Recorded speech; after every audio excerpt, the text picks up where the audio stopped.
Assalamu alaikum students. I am Afia Ishtiyaq, your online teacher for the subject of chemistry. Dear students, today we are going to start our 5th lecture of chapter number 1 and page number is 5 and the topic of discussion is element. Before discussing element, the definition of element, we will discuss the history of the element. What is the history? So, in the early ages, in the very first times when the scientists first tried to discover the elements, only there 9 elements were present at that time, and those 9 elements was carbon, symbol C, gold, silver, tin, mercury, lead, copper, iron and sulfur. Only these 9 elements were known in the early ages.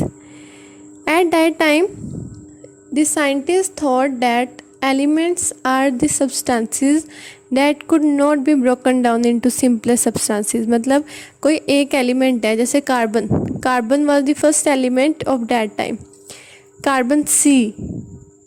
Carbon C was not broken down into simpler substances. मतलब आप इसको break करके further छोटे particles में divide नहीं कर सकते.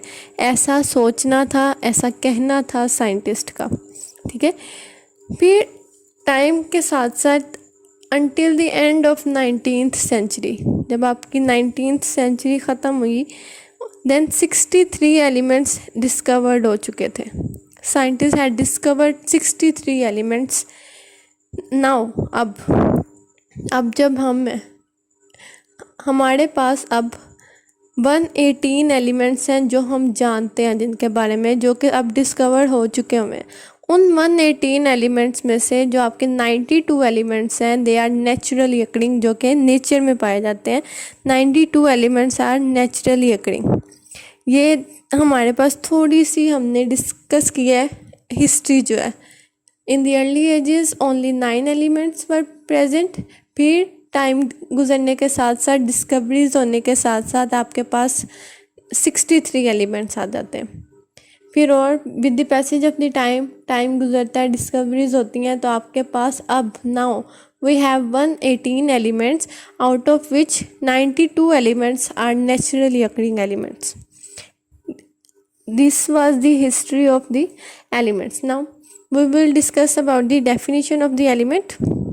Modern definition of element is a substance is made up of same type of atom. For example, if we take the example of hydrogen, हम बार बार हाइड्रोजन के एग्जाम्पल इसलिए लेते हैं because it is the simplest. Hydrogen H से show करते हैं हम hydrogen को. ठीक है. हाइड्रोजन के अंदर सारे सेम टाइप के एटम्स होते हैं. ये नहीं है कि अब थोड़े से एटम किसी और एलिमेंट के डाल लें, थोड़े से कार्बन के डाल लें, थोड़े से ऑक्सीजन के डालें. No, hydrogen has specific type of atoms. उसके अंदर सारे एटम्स जो होंगे वो सेम टाइप्स के होते हैं, हैविंग सेम एटॉमिक नंबर. हर एलिमेंट का अपना स्पेसिफिक एटॉमिक नंबर होता है, वो चेंज नहीं होता. फॉर एग्जांपल, हाइड्रोजन का एटॉमिक नंबर होता है 1, helium atomic number 2, lithium atomic number 3, beryllium atomic number 4, boron atomic number 5, carbon atomic number 6. What is atomic number? Atomic number means the number of protons present in the nucleus of an atom. Protons जो होते हैं वो किसी भी element के nucleus में present होते हैं. तो कितने नंबर ऑफ प्रोटॉन्स किसी भी एलिमेंट के अंदर प्रेजेंट होते हैं, वो उसका क्या होता है, एटॉमिक नंबर होता है. एक आपके पास एटॉमिक नंबर होता है, एक एटॉमिक मैस होता है. एटॉमिक नंबर हम कहते हैं नंबर ऑफ प्रोटॉन्स को, और एटॉमिक मैस हम कहते हैं number of protons and neutrons को. ठीक है. तो जो नंबर ऑफ प्रोटॉन्स होते हैं उसको हम क्या कहते हैं, एटॉमिक नंबर कहते हैं. तो every element has its specific atomic number, every element has their specific number and same type of atoms. These same type of atoms having same atomic number cannot be decomposed into simpler substances. Decompose mean हम break नहीं कर सकते. Hydrogen जिसके पास पहले ही एक proton है, आप उसको और कितने सिंपलर सब्सटेंसेस में डिवाइड कर सकते हैं. They can not be decompose into simpler substances. तो this was the definition of element. Element is a substance made up of same type of atoms having same atomic number and cannot be decomposed into simpler substances by ordinary chemical means. It means every element has its own specific properties, has its own specific atomic number, have their own specific type of atoms. ठीक है. We have discussed about the history and definition of element.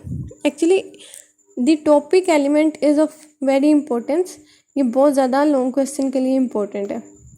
Next heading है आप हमारे पास, आपने heading note कर लेनी है occurrence की.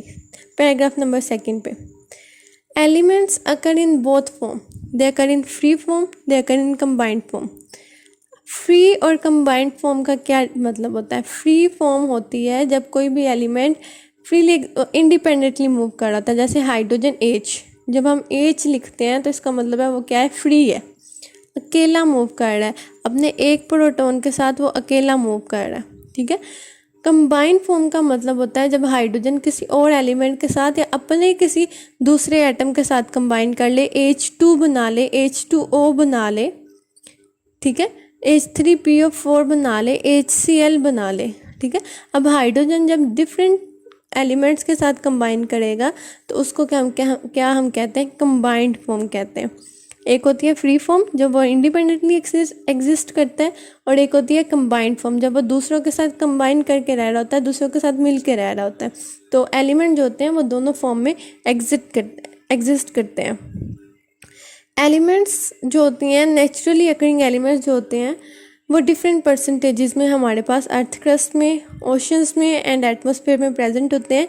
इनकी जो परसेंटेजेस हैं वो हमें इस टेबल में दी गई हैं, और ये MCQs के लिए बहुत ज़्यादा इंपॉर्टेंट है. अर्थ क्रस्ट पे, ओशन पे और एटमॉस्फेयर पे. अर्थ क्रस्ट पे ऑक्सीजन इज़ ऑफ 47%, ओशन में ऑक्सीजन की परसेंट है 86%, एटमॉस्फेयर में ऑक्सीजन की परसेंट है 21%. अर्थ क्रस्ट पे सिलिकॉन है आपके पास 28%. सिलिकॉन का सिंबल होता है Si. ऑक्सीजन का सिंबल होता है O.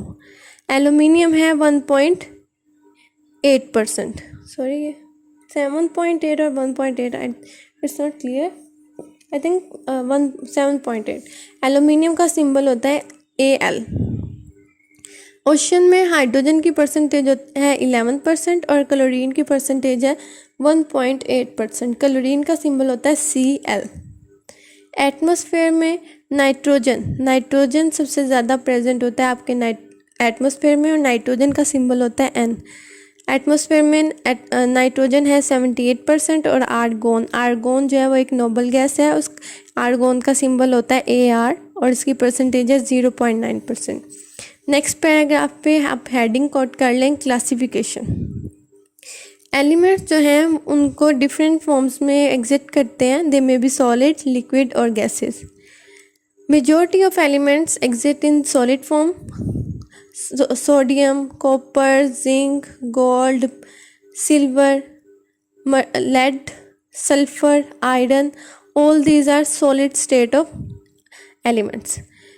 Only few elements exist in the liquid state, and liquid state elements are only two, and these are mercury and bromine. The symbol of mercury is Hg and that of bromine is Br. A few elements exist as gases, for example nitrogen, oxygen, chlorine, hydrogen. These are gases. Symbol of nitrogen is N, oxygen O, chlorine Cl and hydrogen H. Next is classification of element on the basis of their properties. On the basis of properties, elements are divided into three forms: metals, non-metals and metallites. जो आपका periodic table है उसकी जो first two blocks हैं, groups हैं, hydrogen, lithium, sodium, potassium, rubidium, caesium, francium, ये आपका पहला ग्रुप है. Beryllium, magnesium, calcium, strontium, barium, ये सेकंड ग्रुप है। ये आपके क्या होते हैं, मेटल्स होते हैं। On the right side of the periodic table हमारे पास जब बोरोन से स्टार्ट होती हैं और नोबल गैसेस तक जाते हैं तो वो सारी क्या होती हैं, नॉन मेटल्स होते हैं। और जो सेंट्रल पोर्शन होता है पीरियोडिक टेबल का उसे हम क्या कहते हैं, मेटालाइट्स कहते हैं। मेटालाइट्स कहते हैं ऐसे एलिमेंट जिनके अंदर मेटल्स और नॉन मेटल्स दोनों की प्रॉपर्टीज़ हों, ऐसे एलिमेंट्स को हम क्या कहते हैं, मेटालाइट्स कहते हैं। लेकिन आपका जो पीरियोडिक टेबल होता है, पीरियोडिक टेबल एक्चुअली हम बार बार वर्ड यूज़ कर रहे हैं, पीरियोडिक टेबल एक टेबल है जिसके अंदर हमने अपने जो भी एलिमेंट्स जो हम डिस्कवर कर चुके हैं जिनकी प्रॉपर्टीज़, एटॉमिक नंबर वगैरह, उसको अरेंज किया हुआ है जिस टेबल में, उस टेबल को हम पीरियोडिक टेबल कहते हैं। सो 80% जो आपके एलिमेंट्स हैं वो क्या होते हैं, मेटल्स होते हैं। सो इतना सा आज के लेक्चर में। इंशाल्लाह next topic will be discussed in the next lecture. Thank you.